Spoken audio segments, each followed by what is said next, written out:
Rex? Sir? Hindi naman po. Kaya sa nasasakyan ko dito, click sa movie. Po? Click. Oo, yung click. Ayan, nagkataon lang nandito po ako eh.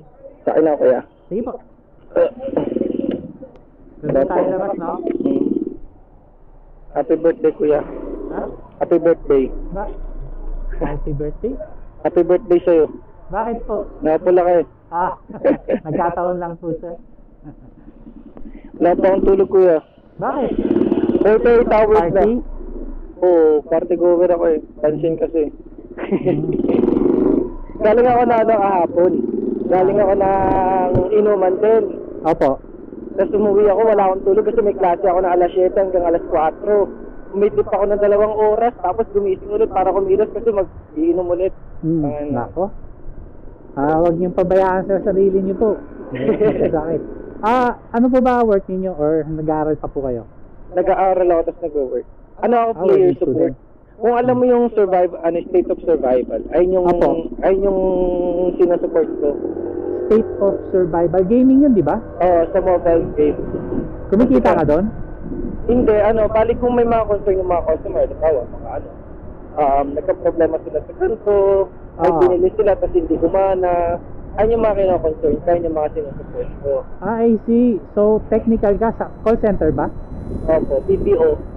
BPO. Okay Kasi yan. hindi siya call center technically. Kasi yung call center ay yung most of the time is yung mga tumatanggap ng inbound and outbound.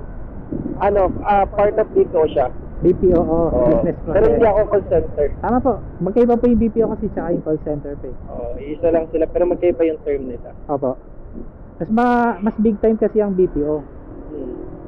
Kailan ka lang lumipat dito sa movie? August lang. Tapos ayun, ganito. Kumikita, malaki namang kitaan dito. Lalo nga na ngayon na nag-viral yung movie dahil sa mga nila, mga paliting mga voucher nila, discount nila, di ba dyan no? Yun nga pa eh. Medyo nahirapan na nga daw sila kaya yung ibang mga passenger po, nahihirapan daw silang kumuha ng ng rider. Ay, alam mo ba kanina, di ba kahapon, nag-book ako. Nandun din ako sa adrenaline noon.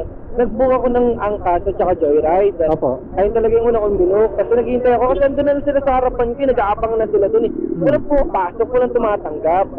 So ngayon parang mga 30 minutes na ako naghihintay dun. Wala pa rin tumatanggap. Nag-ano ako ng move it. Nung nag-move it ako, parang mga after 5 minutes may nakakuha na. Ano ka agad, no? Oo, nakuha agad. Ngayon, nung papunta na ako doon sa sasakyan sa Move It, ang sabi sa akin doon ng isang rider doon, sabi niya, Move It pala ito, walang pera.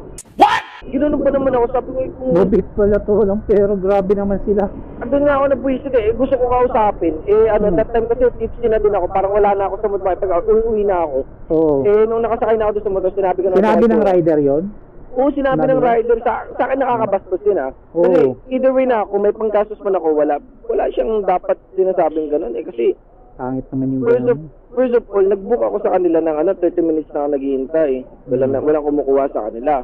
Ngayon nakuha ko ng movie, sasabihan nila ako ng ganun. Sa tingin mo kaya, sa rights of the customer kasi nakakabastos yun Possible sir, naka-offline yung mga yon tapos inaantay ka lang na magsabi ng habal. Baka ganun yung Kapag naghabal ka kasi, mas malaki yung sisingilin nila sa'yo. Ibay ng mukha nila. Possible po yun, sir. Pero matatanggal sila din kasi sa contract nila na bawal sila ng makipag-negotiate sila ng hindi sa app Yun nga po. Pero wala namang ganung nangyari, di ba? Wala. Hindi nila ako tinanong ng habal po lang ganun. Wala. Okay lang. Nag-visit lang talaga ako. Na-offend lang ako somehow. Kasi sabihan ba naman ako ng ganun? Sa tingin mo may certain app na ibig sabihin kapag yan yung ginamit is mahirap ka na. Parang kumbaga stereotype ba? Kasi isipin mo kapag mupit ka, wala ka ng pera, gano'n. Opo. Ano naman nila? Grabe talaga sila. Wala lang, na-open lang ako kahapon. Nahilo yung kwento ko. Nainis lang ako talaga kahapon kasi pauwi na ako At least naka-safe ka naman nakaka-uwi. Pero sa movie ngayon, ang gaganda ng motor. Pero kapag nasa movie ako, kadalasan naman nasasakit yung mga Yung mga, yung may clutch pa, Opo. yung Mio, na Mm. yung mga 40? 2017 version. Opo. Ay, yung mga namatras ko na sasakyan, kailangan nakasakay ng Morbid na P6, pati yung, kailangan ko nakakita ng, ng Morbid na NMAX. PCX po ito. Honda. Honda PCX po. PCX. Mm. Many unbearable hours later. Ang bala ko kasi, ang gusto ko kasi talaga motor is yung NMAX. Kasi nga mahaba yung Ganda. katawan ko, ang sakit sa likod kapag Oh. nag-ano ako ng ganito, yung gantong upo sa motor. Opo, sir. Maganda po talaga NMAX. Siyempre. Hello, alright. Thank you kuya sa advice. Dito naman tayo sa Adipala. Hmm. Okay. Naka-auto payment naman yun sa Gcash. Bayad na ba? Opo. Okay. Mm. Thank you kuya sa mga bang kwento.